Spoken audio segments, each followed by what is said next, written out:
Assalamualaikum warahmatullahi wabarakatuh. Semoga kabar teman-teman baik-baik aja, selalu dalam lindungan Allah Subhanahu wa Ta'ala dimanapun teman-teman berada. Oke, pada kesempatan kali ini aku mau berbagi pengalaman gimana caranya ganti o-ring head cylinder Niga Dewata yang ini, seperti ini, yang hitam dan oranye. Biasanya o-ring head cylinder ini diganti apabila motor itu mengalami masalah panas mesin yang berlebih, kedua tenaga loyo, ketiga adanya minyak pada tanda-tandanya ini ya, tanda-tandanya adanya minyak pada radiator. Terus gejala lain di tabung penampungan radiator itu muncrat-muncrat karena adanya tekanan kompresi dari mesin, maka air radiatornya itu muncrat-muncrat. Oke, langsung aja ya teman-teman, gimana cara ganti o-ring ini. Tapi aku mau ngasih tahu ciri-cirinya. Kita bisa lihat dari busi. Kalau misalkan busi itu berair, itu adanya kebocoran atau o-ring head silindernya udah aus, udah lemah, minta diganti. Ya walaupun aku lihat di motor ini tuh baru setahun yang lalu, aku inget banget kata si empunya juga baru setahun yang lalu ganti o-ring ini.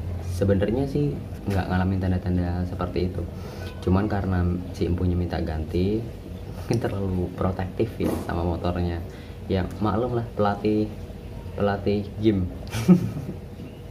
selalu menjaga kebugaran tubuhnya juga motornya. Tapi itu bagus teman-teman, jadi sedia payung sebelum hujan. Oke, nih kita bisa lihat nih di busi ini. Aku buka businya ya. Ya, jadi kalau teman-teman lihat di busi ini udah aku benerin.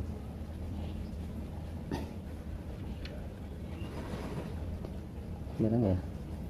Itu nggak ada airnya, nggak mengandung air di kepala busi, nggak mengandung air. Oke, berarti aman. Di tabung radiator juga nggak ada tanda-tanda minyak atau oli samping yang masuk ke dalam tabung radiator. Nah itu di radiatornya bersih, nggak ada minyaknya. Di tabung penampungan juga bersih, nggak ada minyaknya, cuman ini warnanya kok berubah ya. Oke, langsung kita eksekusi ya teman-teman, gimana caranya ganti o-ringnya, step by stepnya. Mudah-mudahan teman-teman bisa lebih memahami, lebih berhati-hati terhadap penanganannya. Oke, step pertama, kita buang dulu air radiatornya lewat lubang pembuangan yang menggunakan baut 12 ini. Kedua, kita buka mur super keep ini. Nah teman-teman juga harus hati-hati karena mur ini adalah ulir kiri, bukan ulir kanan. Artinya ulir kiri itu saat ngencenginnya itu ke kiri, bukan ke kanan. Kan pada kebanyakan baut untuk ngencengin baut itu ke kanan, tapi ini ke kiri. Nah ini selek nih teman-teman tuh. Mungkin pernah ada yang ngelakuin cara bukanya itu ke kiri, padahal ke kiri itu makin kenceng. Jadi ini selek. Oke, langsung kita buang air radiatornya. Teman-teman untuk buka baut pembuangan bisa menggunakan kunci ring 12. Kalau misalkan baut ini keras atau selek, menggunakan kunci ring 12, teman-teman gunain kunci soknya. Bener aja. Wah, selek nih, selek teman-teman. Ini bautnya udah aus. Kunci berapa ini? Kunci 10. Salah. Salah, soalnya habis buka ini sih, buka tameng. Sebelumnya aku ganti bohlam depan.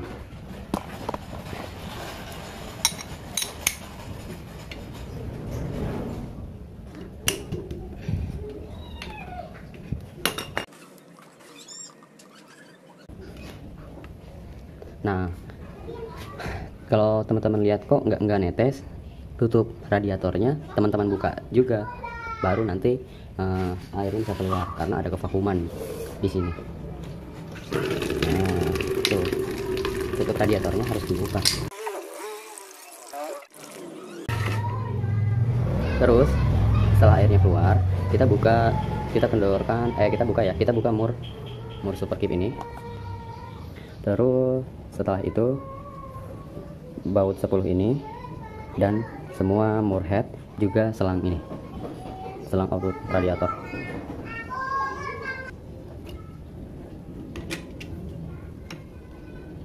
Ke kanan ya teman-teman.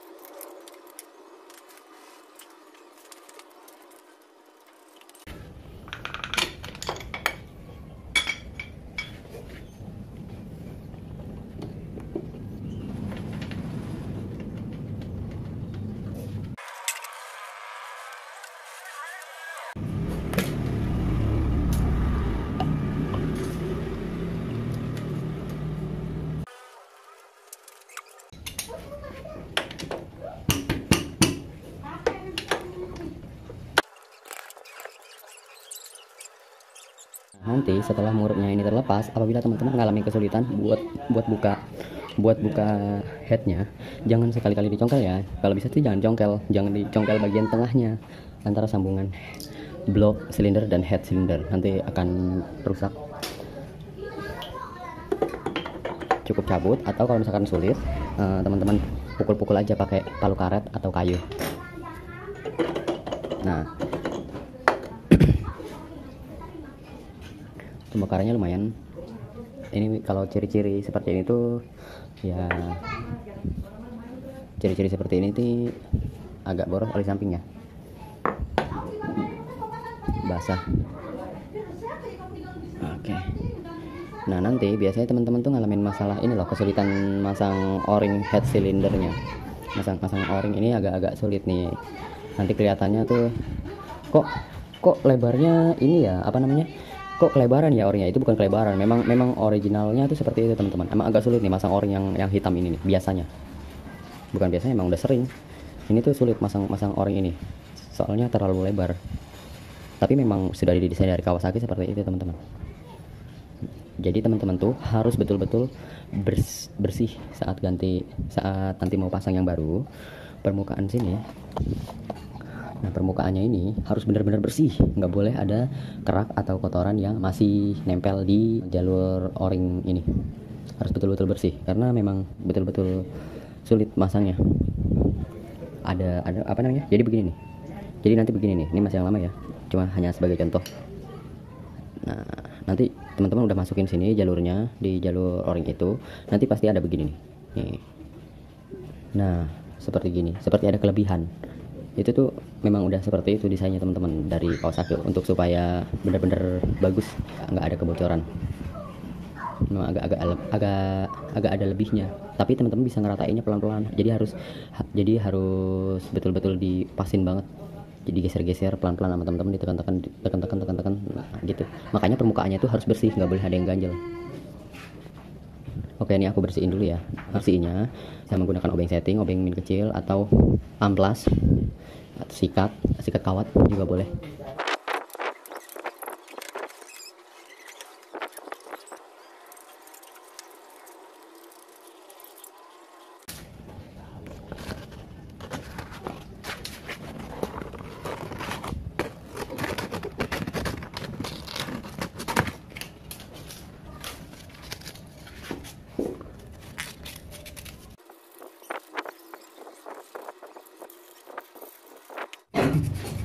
Oh ya teman-teman, jadi saat teman-teman bersihin kerak ini, itu tuh baiknya lubang radiatornya ini tuh teman-teman sumpal menggunakan kain lap, kertas, atau plastik kresek ya. Nih, plastik kresek seperti ini. Tadi aku nggak sempet aku videoin. Nih, tuh udah ada kantong kreseknya dalamnya. Tuh, jadi aku sumpel dulu supaya kotorannya nggak ikut masuk ke jalur radiator. Itu aku tadi lupa ngasih taunya teman-teman. Saat aku pause videonya, aku masukin kantong kresek itu.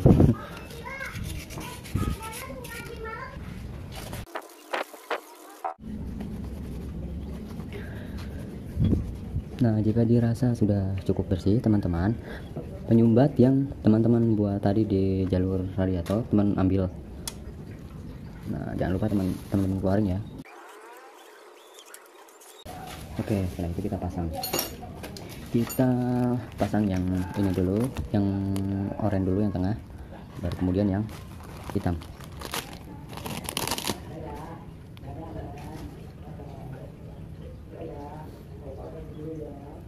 Nah, kalau yang oranye ini ini cukup mudah teman-teman, tuh langsung pas. Tapi kalau yang hitam tuh biasanya sulit. Kalau teman-teman ngerasa kesulitan untuk pasang yang oranye hitam ini, teman-teman bisa menggunakan grease atau sealer. Nah, tuh bagian sana tuh nongol. Nah, ini teman-teman, yang aku maksud tuh begini nih. Masih kelihatan gak sih? Oh, masih belum. Nih, aduh susah ngambilnya. Nah, ini teman-teman nih, tuh. Nah, tuh ada nongolnya kan, ada lebihnya. Tuh, ada lebihnya begini. Jadi kita harus ratain pelan-pelan banget. Tuh, nongol, nggak masuk jalur. Padahal yang lain tuh udah masuk. Jadi ini masih nongol tuh. Jadi harus bener-bener teman-teman ratain pelan-pelan banget, harus sabar banget. Ya. Oke, ntar aku ratain.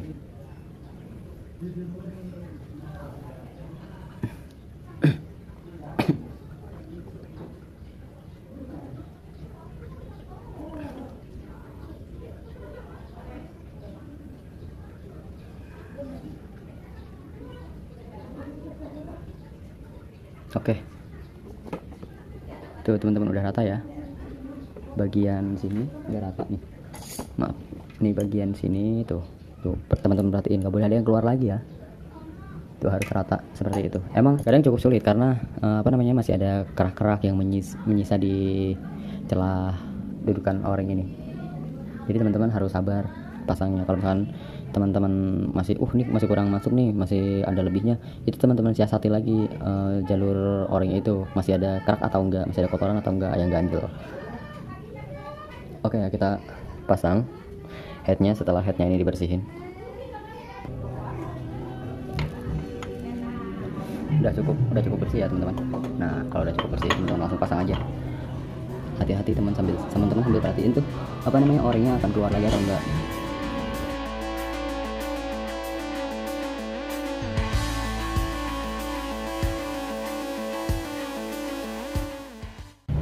Usahakan pengencangannya menyilang teman-teman.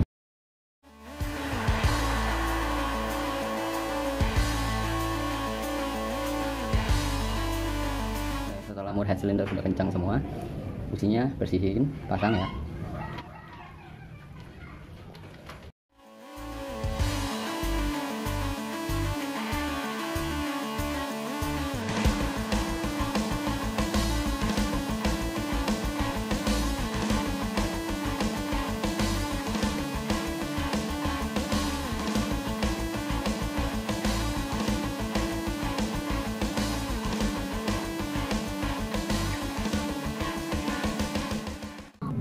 Kemudian kita pasang super kipnya. Teman-teman perhatikan, ini ada titik.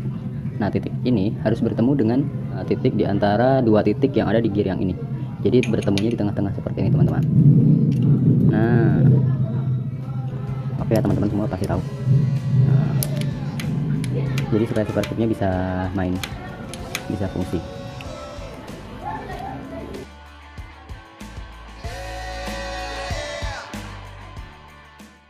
Baik, step berikutnya kita bersihkan super capsnya dengan membuka 3 baut pengikat cover piston super cap di sebelah kanan ini. Juga jangan lupa alasi bagian atas blok kopling menggunakan kain lap agar cairan carbo cleaner yang akan kita semprotkan dalam keadaan motor hidup nanti tidak membuat cat dari cover blok kopling ini terkelupas. Jangan lupa juga sebelum kita melakukan proses ini, pastikan radiatornya isi dulu menggunakan cairan coolant. Cover ini juga jangan lupa dibersihin ya teman-teman menggunakan carbo cleaner, terus setelah itu dibilas menggunakan bensin.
kalau dirasa sudah cukup bersih, teman-teman bisa langsung pasang. Di bagian HSAS juga perlu dibersihkan jika teman-teman mau bersihin.